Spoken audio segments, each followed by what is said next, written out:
தேவன் அவர்களின் சின்னஞ்சிறு கதை.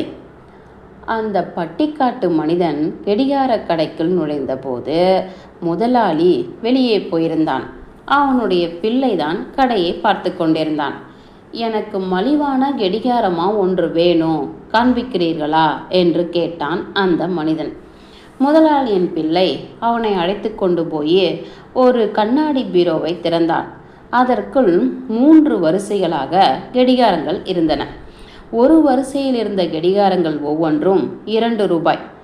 2வது வரிசையில் இருந்த கடிகாரங்கள் ஒவ்வொன்றும் 5 ரூபாய்.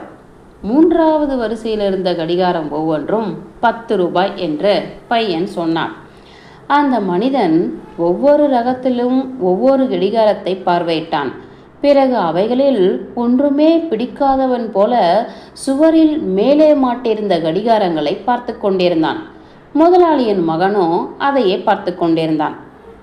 இந்த சமயத்தில் அந்த பட்டிக்காட்டான் 2 ரூபாய் கடிகார ஒன்றை 10 ரூபாய் கடிகாரம் இருந்த வரிசையில் மாற்றி வைத்து விட்டான்.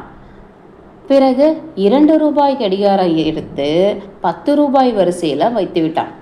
பிறகு வேறு ஏதையோ பார்ப்பது போல கடை முழுவதும் பார்த்தான்.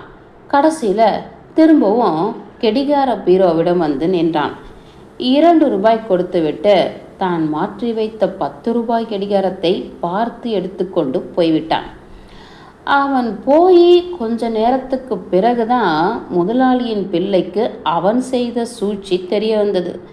மிகவும் குழப்பம் அடைந்தவனாக தந்தை வந்தவுடன் நடந்த விஷயத்தை சொல்லி வருத்தப்பட்டான். முதலாளி சிரித்தான். வருத்தப்படாத, அது ஒன்றும் அவ்வளோ பெரிய விஷயம் இல்லை.